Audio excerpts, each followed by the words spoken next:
যদি প্রশ্ন আসে when to use robot, robot কখন ইউজ করব, তো আমাদের যদি কোনো একটা টাস্ক যেটা আমাদের 4D রুলসের ভেতরে পড়ে, তখন আমরা সেখানে রোবট ইউজ করতে পারি।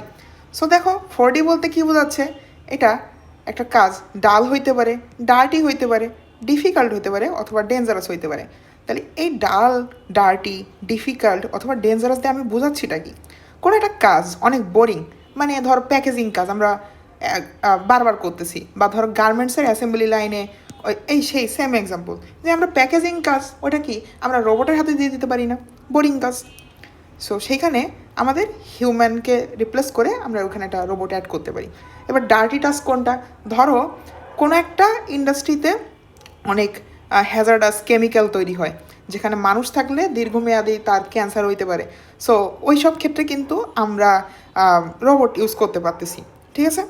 আচ্ছা, এবার এমন কোনো একটা টাস্ক যেটা হচ্ছে অনেক ডিফিকাল্ট, ফিজিক্যালি ডিমান্ডিং, যেমন ওইটা মানুষের দ্বারা করা সম্ভব হচ্ছে না, বাট রোবট দিয়ে আমরা ইজিলি করে ফেলতে পারি, সেই ক্ষেত্রে কিন্তু আমরা রোবট ইউজ করতে পারি। আবার লাইট থ্রেটনিং কোনটা, ধরো হচ্ছে কোনো একটা রেস্কিউ টাস্ক, সেটার ক্ষেত্রে আমরা কিন্তু একটা রোবট ইউজ করতে পারতেছি, রাইট। যেমন একটা রেস্কিউ কাজ, যেমন হচ্ছে যে কোনো একটা এলাকায় বন্যা হয়েছে, ওখানে আমরা ত্রাণ সামগ্রী পাঠাইতে চাই, সেক্ষেত্রে কিন্তু আমরা সিম্পলি এই রোবটটা, মানে যে কোনো একটা রোবট ইউজ করতে পারি। এখন যদি একটা রিয়েল লাইফ এক্সাম্পল বলি, যেমন হচ্ছে একটা কোশ্চেন যে গ্লাস ক্লিনিং রোবট এটা বাংলাদেশের জন্য উপযুক্ত কিনা। দেখো আমাদের বাংলাদেশে কিন্তু বর্তমানে বেশ হাই উঁচু বিল্ডিং আছে, ঠিক আছে। এখন এমন এমন বিল্ডিং আছে না যেখানে মানুষ পৌঁছাইতে পারে না, মানুষের জন্য একটু রিস্ক হয়ে যায়। সো এই টাস্কটা কিন্তু একই সঙ্গে ডিফিকাল্ট এবং ডেঞ্জারাস। তো সেই সব ক্ষেত্রে কিন্তু আমরা এই ক্লাইম্বিং রোবটগুলো ইউজ করতে পারি, যেটা আমাদের গ্লাস ক্লিন করে দিয়ে আসবে, ঠিক আছে। এটা ওয়ান কাইন্ড অফ নেসেসারি মানে কাজ আর কি বলা যেতে পারে, ঠিক আছে। আচ্ছা, সো এখন যদি আমাদের কয়েকটা থাম রুল আছে রোবোটিক্সের, সেইগুলো একটু দেখতে চাই। সো 4D তো বললামই যে কখন আমাদের রোবট লাগবে, সো এই 4D মেনটেন করতে হবে। এখানে যে কোনো একটা তোমার যে কোনো একটা এখানে মেনটেন করলে হচ্ছে যে আমাদের ওই টাস্কটা হয় ডাল হয়েছে বা ডার্টি অথবা ডিফিকাল্ট অথবা ডেঞ্জারাস, সেক্ষেত্রে ওখানে আমরা রোবট ইউজ করতেছি, ঠিক আছে, যেটা হচ্ছে সুইটেবল ফর রোবট, এটা আমরা বুঝলাম। এবার নো আনএমপ্লয়মেন্ট রুল, তার মানে তুমি রোবট দিয়ে কোনো একটা মানুষের চাকরি খেয়ে নিচ্ছ, সেটা তো দরকার নেই, ওই মানুষটার ক্ষতি হলো, সো সেটা করা যাবে না, ঠিক আছে। এরপরে ইকোনমিক সেন্স রুল, এইটা হচ্ছে আমরা একটু দেখি। সো এটা কি, রোবট অ্যাডপ্টস, আমাদের একটা রোবট যে একটা আমরা ইউজ করব, এটাকে এই যে মানে অবশ্যই সেখানে আমাদের হচ্ছে ইকোনমিক্যালি কোনো উপকার আসতে হবে, হয় আমাদের শর্ট টার্ম অথবা লং টার্মে আর্থিকভাবে উপকার আসতে হবে, ঠিক আছে। ওকে, আবার উইলিংনেস রুল কি, if humans are unwilling to do the job it is A candidate for automation, তার মানে ওইখানে আমরা রোবট ইউজ করতে পারছি। এই চারটা হচ্ছে আমাদের থাম রুল, ঠিক আছে। ওকে, বুঝলাম। এবার আমাদের খুবই গুরুত্বপূর্ণ জিনিস, সেটা হচ্ছে 3 প্রিমেটিভস অফ রোবোটিক্স। সো প্রথমে এই রোবোটিক্সের যখন ডেফিনেশন পড়ছিলাম, ওখানে কিন্তু আমরা পড়ছিলাম একটা হচ্ছে সেন্স, প্ল্যান এবং অ্যাক্ট, এই 3টা কিওয়ার্ড আমাদের মনে রাখতে হবে। সো সেন্স মানে কি, ধরো হচ্ছে তোমাকে দিয়ে আমি এক্সাম্পল দিই, তুমি কোনো একটা খাবার রান্না হচ্ছে, ঘ্রাণ শুকতেছো, এবার তোমার ব্রেইনে এখন কাজ করতেছে, তাহলে খাবারটা অনেক সুস্বাদু হয়েছে, এরপর তুমি এটা খাবার।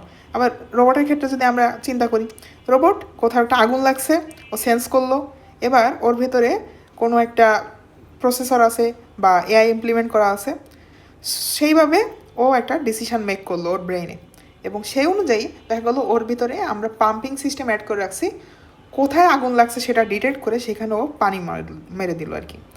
সো এইভাবে কিন্তু একই সঙ্গে সেন্স, প্ল্যান এবং অ্যাকশানের মাধ্যমে আমাদের এই রোবটের 3 প্রিমেটিভসটা সম্পন্ন হয়। সো এই 3 প্রিমেটিভসগুলো ইউজ করে আমাদের কিছু প্যারাডাইম আছে, সেই প্যারাডাইমগুলো কী কী, একটা হচ্ছে ডেলিভারেটিভ প্যারাডাইম, একটা হচ্ছে রিয়াক্টিভ প্যারাডাইম, আর একটা হচ্ছে হাইব্রিড প্যারাডাইম। সো এই ডেলিভারেটিভ প্যারাডাইমের ক্ষেত্রেই যদি প্রথমে বলতে চাই, এর ফর্মুলা কি, প্রথমে ও সেন্স করবে, এরপরে প্ল্যান করবে, তারপরে অ্যাক্ট করবে। এখানে একটা এক্সাম্পল দেওয়া আছে, ধরো ওয়্যার হাউসে এক জায়গা হচ্ছে প্রোডাকশান হচ্ছে, আর এক জায়গা হচ্ছে তোমার মাল রেখে দিয়ে আসতে হবে। আমি যদি বলি তোমার এই এ পয়েন্টে মাল তৈরি হচ্ছে এবং এখান থেকে এই বি পয়েন্টে তোমার মাল রেখে আসতে হবে। সো রোবট আমাদের এ স্টার যদি প্যাড ফাইন্ডিংটা ইউজ করে এই প্যাডটা আগে থেকেই বের করে নিয়ে আসে এবং তারপরে ও এই প্যাড ইউজ করে এখান থেকে এই লোকেশানে আসলো। তার মানে ও কী করতেছে, সেন্স করলো যে ও প্রোডাক্টটা ওর উপরে পাইছে কিনা, ওর হাতে পাইছে কিনা। এরপরে ও প্ল্যান করলো যে আমি কোন রাস্তা দিয়ে যাব এবং সেইখানে তারপরে এই অ্যাকশানের মাধ্যমে ও কিন্তু এখানে আসলো। সো প্রথমে সেন্স করতেছে, এরপর প্ল্যান করতেছে, তারপরে সেই অনুযায়ী অ্যাকশান নিচ্ছে। এটাই কিন্তু আমরা এক্সাম্পলে দিছি। তো সেক্ষেত্রে ওর একটা যে কোনো এনভায়রনমেন্টে যখন ও কাজ করবে তখন ওর কাছে ফুল ম্যাপ থাকবে, তারপরে হচ্ছে ডিসিশন মেক করবে এবং যেহেতু আমরা বুঝতেছি যে ও সেন্স করতেছে, এরপরে প্ল্যান করতেছে, এরপরে অ্যাকশান করছে, অনেকগুলো কাজ, তো সেই ক্ষেত্রে এটা কিন্তু একটু স্লো হবে। ঠিক আছে? আচ্ছা, এরপর রিয়াক্টিভ কাজ কি হতে পারে? ধরো তোমার হাতে একটা মশা কামড় দিচ্ছে, তুমি সাথে সাথে থাবা মারছো, মশাটা মরে গেছে। সো এটা কিন্তু আমাদের আগে থেকে কোনো প্ল্যানে ছিল না, খুব দ্রুত তুমি টাচটা করলে এবং রিয়েল টাইম মশা কামড় দিছে, তুমি সাথে সাথে মেরে দিছো। এটা হচ্ছে আমাদের রিয়াক্টিভ কাজ। সো রোবোটিক্সের ক্ষেত্রেও সেরকম, যেমন হচ্ছে একটা অটোমেটিক স্লাইডিং উইন্ডো, ধরো একজন মানুষ আসছে, দরজাটা অটোমেটিক খুলে গেছে, মানুষ চলে গেছে, দরজাটা অটোমেটিক্যালি অফ হয়ে গেছে। এটা হচ্ছে আমাদের রিয়াক্টিভ প্যারাডাইম। মানে যেরকম পরিবেশ সেইভাবে ও রিয়াকশান দেখাচ্ছে। এবার এই ডেলিভারেটিভ এবং রিয়াক্টিভ এই দুটোকে একসঙ্গে মিক্স করে আমরা বলতে পারি হচ্ছে হাইব্রিড প্যারাডাইম। সেটা কি?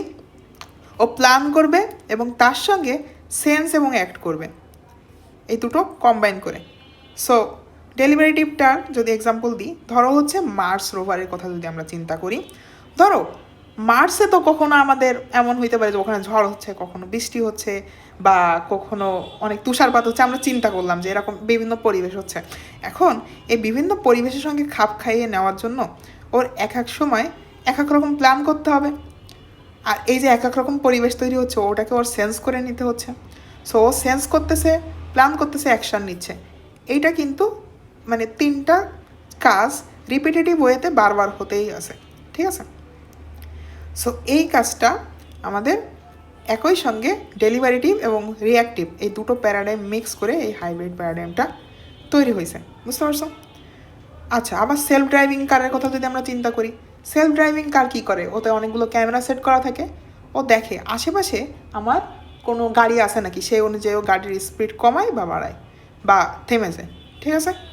আমরা এই তিনটা প্যারাডাইমের ব্যাপারে যদি এবার একটু কম্পেয়ার করে দেখতে চাই, সো আমাদের ডেলিভারেটিভটা সেন্স, প্ল্যান এবং অ্যাক্ট করে, রিয়াক্টিভটা শুধু সেন্স এবং অ্যাক্ট করে, প্ল্যান করে না কোনো, মানে ধরতকতা মার ব্রেক এই টাইপের। ঠিক আছে? আচ্ছা, আমাদের ডেলিভারেটিভটার কাছে গ্লোবাল ম্যাপটা পুরোপুরি থাকে আর রিয়াক্টিভের কাছে কিছুই নাই। আবার ডেলিভারেটিভটা একটু স্লো, রিয়াক্টিভটা একটু ফাস্ট। আর ডেলিভারেটিভটা হচ্ছে স্ট্রাকচার্ড কাজের জন্য বেস্ট, আর রিয়াক্টিভটা হচ্ছে আমরা জানি না কীভাবে একটা প্রবলেম সলভ করব, জাস্ট লেটস স্টার্ট, এরপরে যা হওয়ার হবে। ঠিক আছে? সেরকম একটা ডাইনামিক এনভায়রনমেন্টে কাজটা হয়। এরপরে হচ্ছে ডেলিভারেটিভটার উইকনেস কী? এটা হচ্ছে যে কোনো ফাস্ট চেঞ্জিং সিচুয়েশান, সেইখানে কিন্তু ডেলিভারেটিভটা কাজ করতে পারে না, কারণ ও একবার সেন্স করছে, একবার প্ল্যান করে নিচ্ছে, সেই অনুযায়ী কিন্তু অ্যাকশান নিচ্ছে। আর রিয়াক্টিভটা কখন ভালো কাজ করে না? যখন হচ্ছে আমরা লং টার্ম কোনো গোলের জন্য কোনো একটা রোবট বানাইতে চাই, সেক্ষেত্রে কিন্তু আমাদের রিয়াক্টিভটা ভালো না। ঠিক আছে? এই এক্সাম্পলগুলো আমরা দেখছি। এবার হাইব্রিডটার জন্য যদি দেখতে চাই, এটা হচ্ছে পুরোটাকে মানে এই দুটোকে কম্বাইন করে হাইব্রিডটা বানানো। আমাদের পার্শিয়াল মডেলটা থাকে আর কি, পুরোপুরি গ্লোবাল ওয়ার্ল্ডটা থাকে না, পার্শিয়াল দেওয়া থাকে। এটা স্লো না ফাস্টও না, আমাদের প্রয়োজন অনুযায়ী স্পিডটা মেনটেন হয়, মানে এক এক সময় ফাস্ট, এক এক সময় স্লো, এরকম হতে পারে। আবার এই হাইব্রিডটার জন্য আমরা কমপ্লেক্স রিয়েল ওয়ার্ল্ডের জন্য হচ্ছে হাইব্রিডটা বেস্ট, কারণ রিয়েল ওয়ার্ল্ডে কি আমাদের এক এক সময় এক এক রকম সিচুয়েশান হয়, তখন কিন্তু ও সেইভাবে ডিসিশান মেক করতে পারে এবং বারবার তার সেন্স করতে হতে পারে, বারবার তার প্ল্যান করতে হতে পারে এবং সেই অনুযায়ী বারবার তার অ্যাকশান নিতে হতে পারে। বুঝতে পারছো? এটা একটা ইটারেটিভ অ্যাপ্রোচের মতো আর কি। আচ্ছা, এর উইকনেস কি? এটা ডিজাইন করা একটু কঠিন, কারণ এই যে বললাম ইটারেটিভ অ্যাপ্রোচ। সো এই যে যেমন সেলফ ড্রাইভিং কার, আমরা কি জানি টেসলা একটা সেলফ ড্রাইভিং কার, এটা কিন্তু খুবই কমপ্লেক্স একটা সিস্টেম, এখানে অনেকগুলো ক্যামেরা থাকে, অনেকগুলো সেন্সর থাকে, সেই অনুযায়ী কিন্তু গাড়িটা চলে। সো আমাদের এই তিনটা প্যারাডাইম এবং এর আগে 3টা প্রিমেটিভস সেন্স, প্ল্যান, অ্যাক্ট এগুলো আমরা বুঝলাম, এবং রোবোটিক্সের থাম্ব রুল এবং 4D কীভাবে কাজ করে হোপফুলি তোমরা বুঝতে পারছো।